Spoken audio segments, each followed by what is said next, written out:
My name is Bill Wheeler. I'm a resident of Hempstead at this time, originally from Detroit. I was a combat fighter pilot, and I'm very happy to be here today for this wonderful occasion.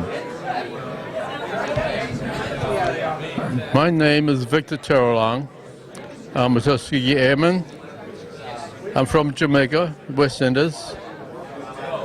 I'm a combat fighter pilot, and I'm very glad to be here. Thank you. My name is Joseph McNeil. I'm a resident of Hempstead, New York. I'm a retired Air Force General Officer, and I'm a proud Tuskegee Airman. My name is Clayton Lawrence. I am presently living in Queens, New York. I'm a retired Lieutenant Colonel Air Force, and I'm very pleased to be here today. My name is Julius Crockwell. I'm from Jamaica, Queens. I'm a member of the Tuskegee Airmen Incorporated. I'm presently the correspondent secretary of that chapter.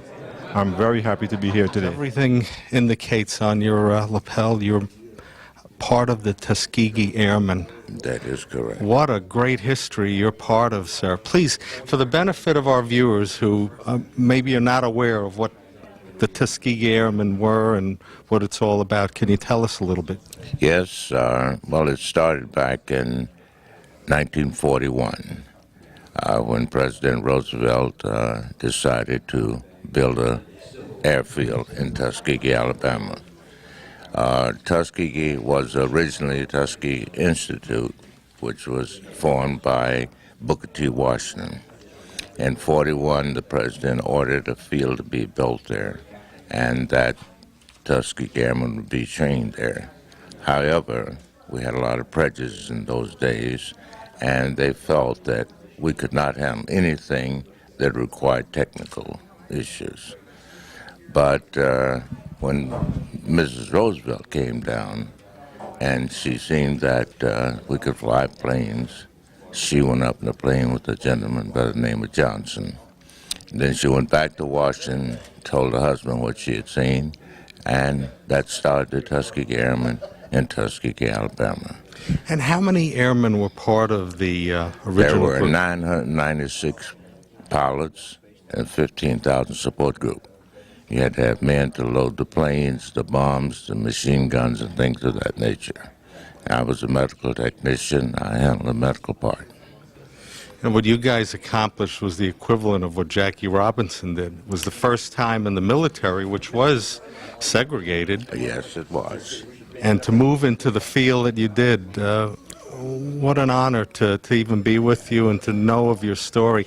Do you have opportunity to speak to students and young people about your experience? Yes, Bill Wheeler and I were at Flushing Library. We talked to kids, we go around to schools, encourage children to stay in school, get an education, and we were honored at Yankee Stadium, Shea Stadium, City Hall, and we're always on the move. You must be thrilled with our new president. Well, I'll tell you this. The greatest thing that I thought at the beginning was March 31st, 2007, when the President of the United States had us come to Washington, D.C. to get the Congressional Gold Medal. But that was not the highlight of my life. I'm a young man, 82 years of age, and when Obama stated that he stood on our shoulders and invited us to be his guests at Washington inauguration, which was January the 20th, 2009, a fabulous thing. I never thought I'd live to see a man of color in the White House, but I'm very happy of the country and I'm happy of what he's doing today. To a one, you're all gentlemen. We've had occasion over the years of meeting Percy Heath, who is from the Hamptons, was one of your Tuskegee Airmen and someone who we know in the Hamptons very well. He and his family lived in the Hamptons. What was that dedication that you guys had to make this work?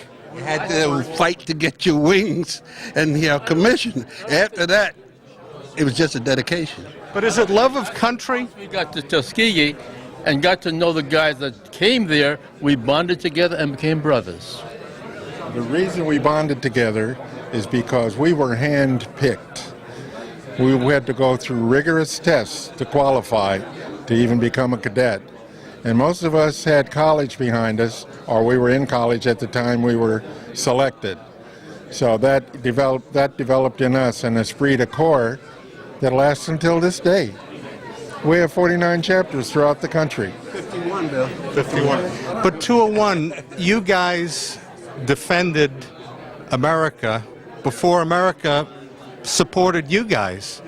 Well, it was a quasi type of thing. They were supporting us because they gave us guns and ships and a place to sleep. But they didn't help us get into the Air Corps. They were trying to keep us out. In fact, they had a quota system that was designed to minimize our numbers. And even before we got that far, they put up all kinds of barriers to prevent us from even learning how to fly. Well, we're so thrilled that you guys are here today, part of our Foley Awards, because this organization stands for truth in media. It holds media's feet to the fire. And for everyone in the media, we thank you guys for being here and thank you for your contribution to the United States. This is a replica of the Congressional Gold Medal that was awarded to our group 2 years ago. And I carry it around because most people have never seen a Congressional Gold Medal. And I had never seen one before I was awarded this one 2 years ago when I was 83 years old. So I'm very proud of it, and I show it wherever I go, because it's so very important to all of us, and each one of us received one.